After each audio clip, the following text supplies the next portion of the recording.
গতদিনে যে আলোচনাটা হয়েছিল, যে আজকে সে আলোচনা উঠে এসেছিল, আজকে অর্থাৎ আগামীকাল ওনারা বলেছিল, অর্থাৎ আজকে এটা ফাইনালাইজড হয়ে যাওয়ার কথা। কিন্তু আমাদের যে আইএসএফ এর যে কোর সিটগুলো আছে আজকে এখনো পর্যন্ত ফাইনালাইজড হয়নি। তারা আরো কয়েকটা দিন সময় চেয়েছে। আমরা আমাদের অবস্থান ক্লিয়ার করে এসেছি যে আমরা প্রয়োজনে অনেকটা স্যাক্রিফাইস করতে প্রস্তুত আছি, সেটাও বলেছি কোথায় কোথায় আমরা ছাড়তে রাজি আছি, কিন্তু আমাদের কোর সিট আমরা কোনো মতেই ছাড়তে পারবো না। তো দু একটা দিন টাইম চেয়েছে, বৃহত্তর স্বার্থের কথা মাথায় রেখে আমরা আরো কয়েকটা দিন অপেক্ষা করছি।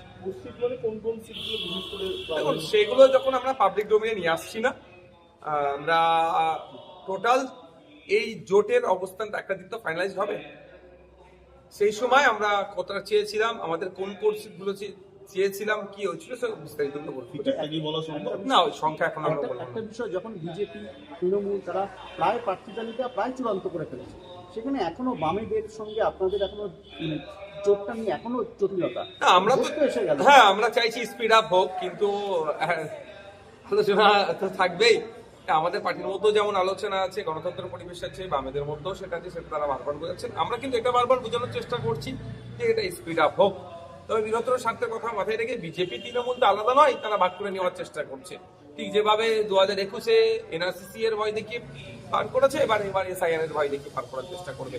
তো আমরা তো ওই রাজনীতি করি না, আমরা মূল্যবোধের রাজনীতি করি। মানুষকে শিক্ষা, স্বাস্থ্য, কর্মসংস্থানের যে বেহাল দশা বাংলা, তার পরিবর্তন করতে হবে। একটা শিক্ষিত ছেলেরা একটা চাকরি তুলে দিতে হবে। শ্রমজীবী মানুষের শ্রমের মূল্যায়ন হচ্ছে না, কৃষকরা উৎপাদিত ফসলের দাম পাচ্ছে না, হসপিটালে গেলে সরকারি ট্রিটমেন্ট পাচ্ছে না, আপনার স্কুলের টিচার না।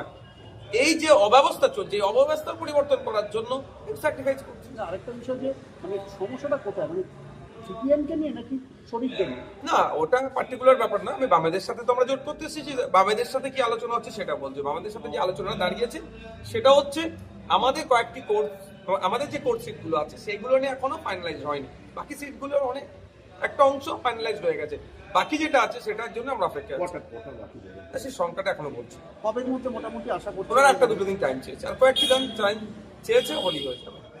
তবে আমরা আশা করছি আমার এইটা 2 দিনের মধ্যে উনি করে দেবেন। আরেকটা বিষয় দেখা যাচ্ছিল, গতবার আপনারা যেখানে প্রার্থী দিয়েছিলেন ফরওয়ার্ড ব্লকও দেখা যাচ্ছিল সেখানে প্রার্থী দিয়েছিলেন, এরকম কি এবারে? না, ওইগুলো তো হবেই না, এবারে হওয়ার কোনো প্রশ্ন আসছে না। এক নম্বর কথা। দ্বিতীয় হচ্ছে, এই জন্যই এত আগে থেকে আমরা শুরু করেছি। আইএসএফ এত আগে থেকে কেন জোট শুরু করেছে, যে এই জন্যই যে গতবারে যে জায়গাগুলো ফাঁক ছিল বা প্রচারের ক্ষেত্রে বুথের স্তর পর্যন্ত নামানোর ক্ষেত্রে যে সমস্যাগুলো ছিল, আর না সমস্যার সম্মুখীন হতে হয়, সেগুলো আগে থেকে আমরা করছি। মহেন্দ্রজি বারবার বলছে যে তারা একবার এখানে আলিমুদ্দিনের সঙ্গে তারা আলোচনা করছে, কথা বলছে। অন্যদিকে আপনাদের কথা বলছে যে আপনারা যদি চান তাদের সঙ্গে হাত মিলাতে পারেন। আপনারা কি ভাবছেন, এবং জোট দিয়ে এখানে মানে হুমায়ুন কবির দলের সঙ্গে এই আপনাদের জোট করতে পারছেন? দেখুন, আমি আমার সাথে বেশ কয়েকটি রাজনৈতিক দল, অনেক সামাজিক সংগঠন এই জোটে আসার আহ্বান জানিয়েছে। যারাই আমাকে জোটে আসার আহ্বান জানিয়েছে, আমি বামদের সাথে তাদের লিয়াজও করিয়ে দেওয়ার চেষ্টা করেছি, যে ওখান থেকে আলোচনা। একটা জায়গায় তো একটা তো পাওয়ার হাউস হওয়া দরকার, বা একটা তো সেন্টার পয়েন্ট হওয়া দরকার। সব আমি আমার মতো আলোচনা করবো, বামেরা বামেদের মতো আলোচনা করবে, আমি হলো এই সিট তোমাকে দেবো, হলো এই সিট দেবো, একটা হটস্পট হয়ে যেতে পারে। সেন্টার পয়েন্ট হিসাবে আমরা বামেদের দিকে করছি। তো সুতরাং যারা আলোচনা করছে বামেদের সাথেই করছে। দেখুন, সে প্রশ্ন তো অনেক থাকছে। এখন আমরা যে আলোচনাটা এখন বামেদের সাথে করছি, আগে আমার দিকটা ক্লিয়ার করে নি। আমার সিট নিয়ে যে কোর্ট সিটে যে মতৈক্য হচ্ছে সেটা ক্লিয়ার করি, পরবর্তী পদক্ষেপ কি কি আছে সেগুলো বলবো। এখন আপনাদের আলোচনায় হুমায়ুন কবিরের দলের না, আমাদের আলোচনা আইএসএফ এর আলোচনার মধ্যে। আইএসএফ ওই যোগাযোগ করেছিল না, আমার সাথে